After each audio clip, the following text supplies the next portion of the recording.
आज के लेक्चर में हम यूनिट नंबर 7 वेक्टर्स इसको डिस्कस करेंगे। सबसे पहली डेफिनेशन हम देखते हैं कि स्केलर क्या होता है।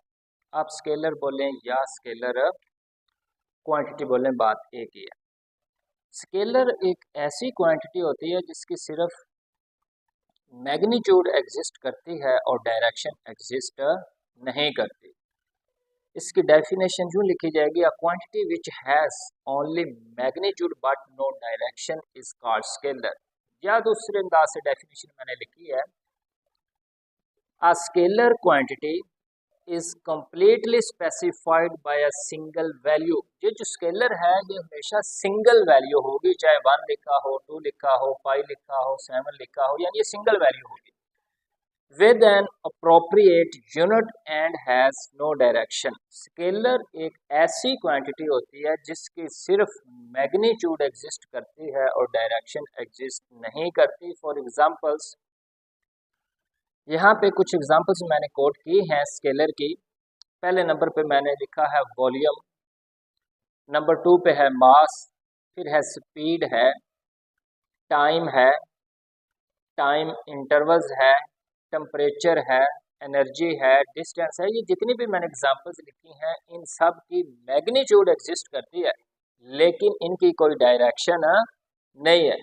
ऐसी क्वांटिटी जिसकी सिर्फ मैग्नीट्यूड एग्जिस्ट करती हो और उसकी कोई प्रॉपर डायरेक्शन ना हो तो उसको हम बोलते हैं स्केलर। इसके अलावा कुछ एग्जांपल स्केलर्स की और लिखी हुई हैं। अगर हम डेंसिटी की बात करते हैं, पावर की बात करते हैं, वर्क की बात करते हैं, प्रेशर को डिस्कस करें, चार्ज की बात करें, ब्राइटनेस की बात करें, एरिया को देखें या फ्रीक्वेंसी की बात करें, वेवलेंथ है, हीट है, साउंड इंटेंसिटी है, पीएच लेवल है, ये जितनी भी मैंने 20 इसकी एग्जांपल्स लिखी हैं स्केलर की, ये ऐसी क्वांटिटीज हैं जिनकी सिर्फ मैग्नीट्यूड एग्जिस्ट करती है और इनकी डायरेक्शन एग्जिस्ट नहीं करती। नोटा बिना, एनबी, नोटा बिना यानी बड़ी इंपॉर्टेंट बात लिखी हुई है, these quantities all have a size or amount or magnitude but no direction, so they are scalars. Number 2 पे है, some scalars are always positive such as mass, speed and area. कुछ स्केलर्स ऐसे होते हैं जिनकी वैल्यू कभी negative नहीं हो सकती। फॉर एग्जांपल, अगर आप एरिया की बात करते हैं, एरिया कभी भी नेगेटिव नहीं होगा, एरिया हमेशा पॉजिटिव होगा। स्पीड की बात करें, मास की बात करें तो इसकी वैल्यू हमेशा पॉजिटिव ही ली जाएगी। नंबर 3 है, others such as temperature can have either positive और नेगेटिव वैल्यू। अगर हम टेम्परेचर की बात करते हैं तो टेम्परेचर के अंदर इसकी वैल्यू नेगेटिव भी हो सकती है और पॉजिटिव भी हो सकती है।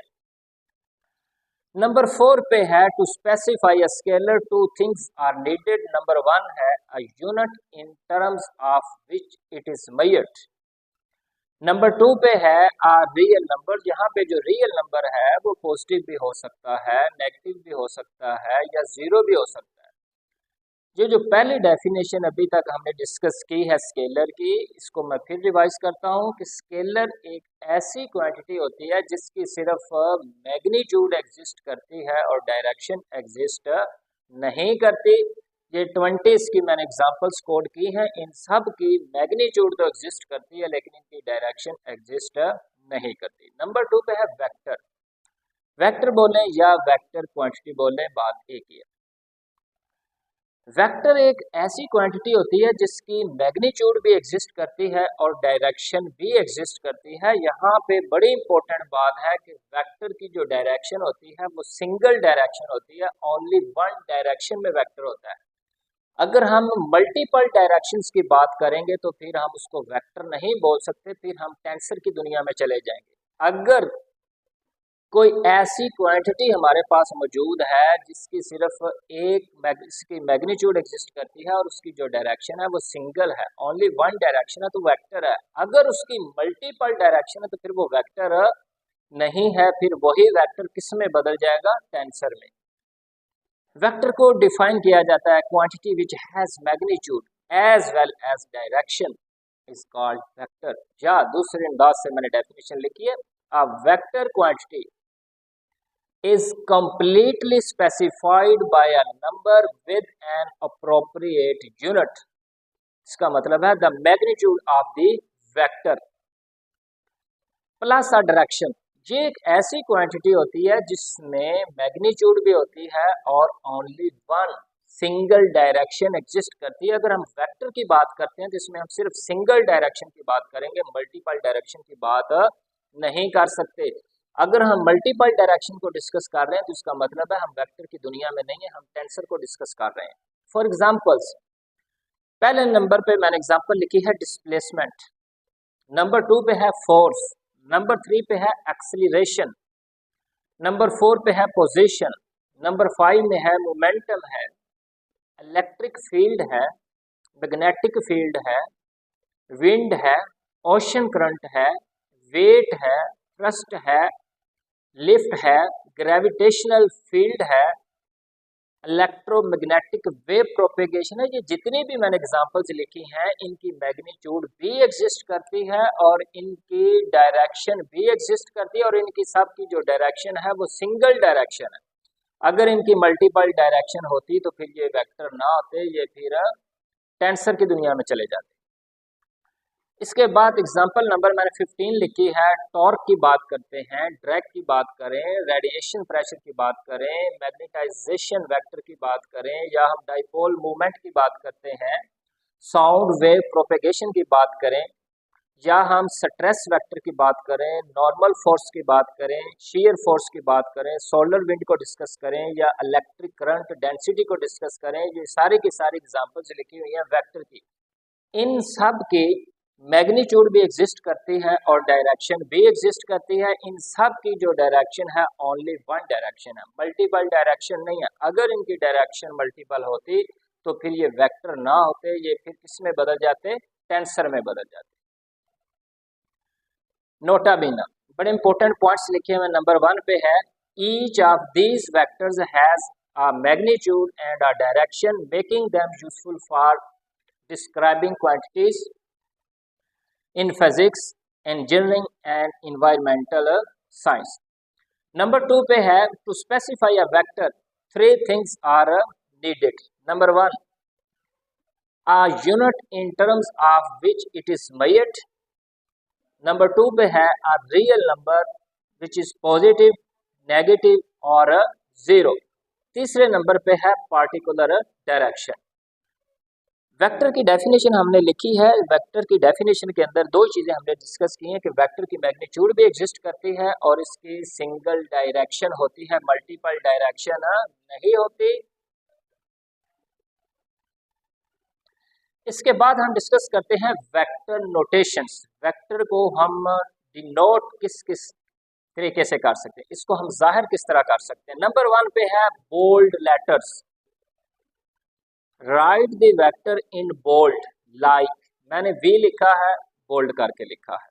उसके बाद मैंने F लिखा है, लेकिन मैंने F को भी बोल्ड किया है और V को भी बोल्ड किया है। अगर आप V और F को बोल्ड करके लिखते हैं तो इसका मतलब है आपने वेक्टर को लिखा है। V एक वेक्टर है और F एक वेक्टर है। नंबर 2 पे मैंने लिखा है एरो ऑन टॉप।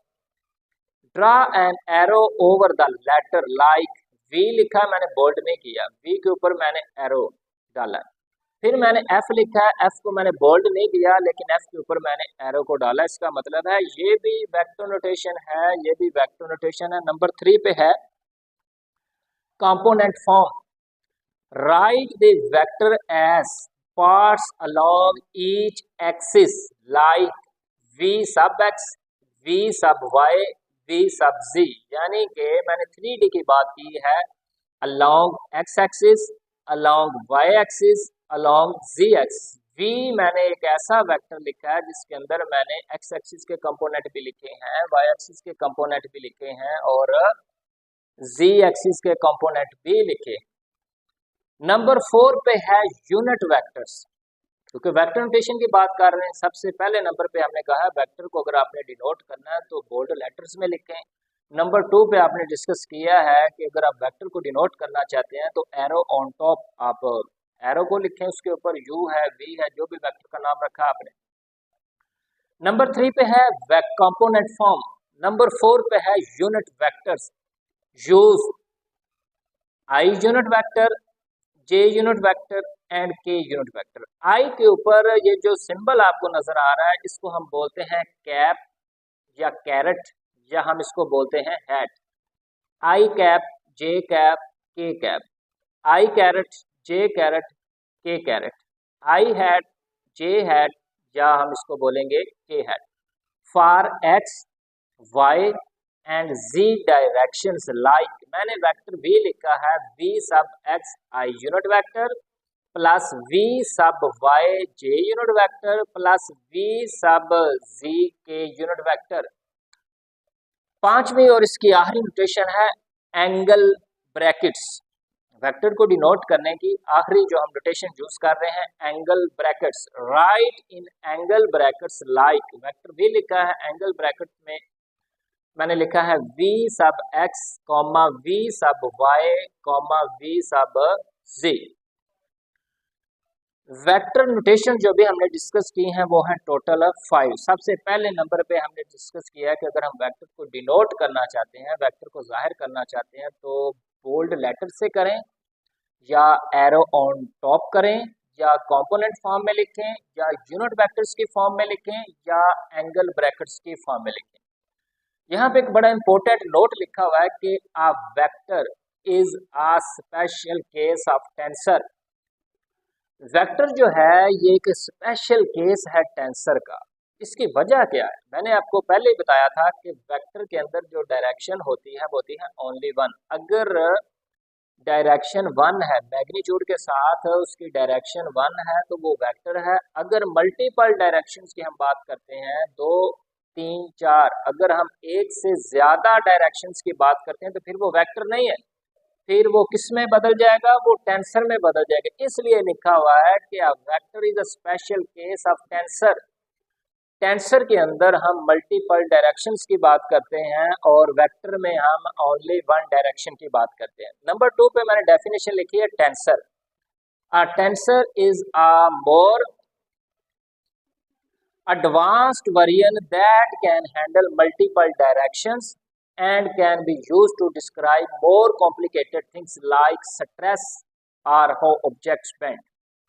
अगर हम टेंसर की बात करते हैं तो इसमें मल्टीपल डायरेक्शंस होती हैं। अगर हम वेक्टर की बात करते हैं तो इसमें सिर्फ ओनली वन डायरेक्शन होती है।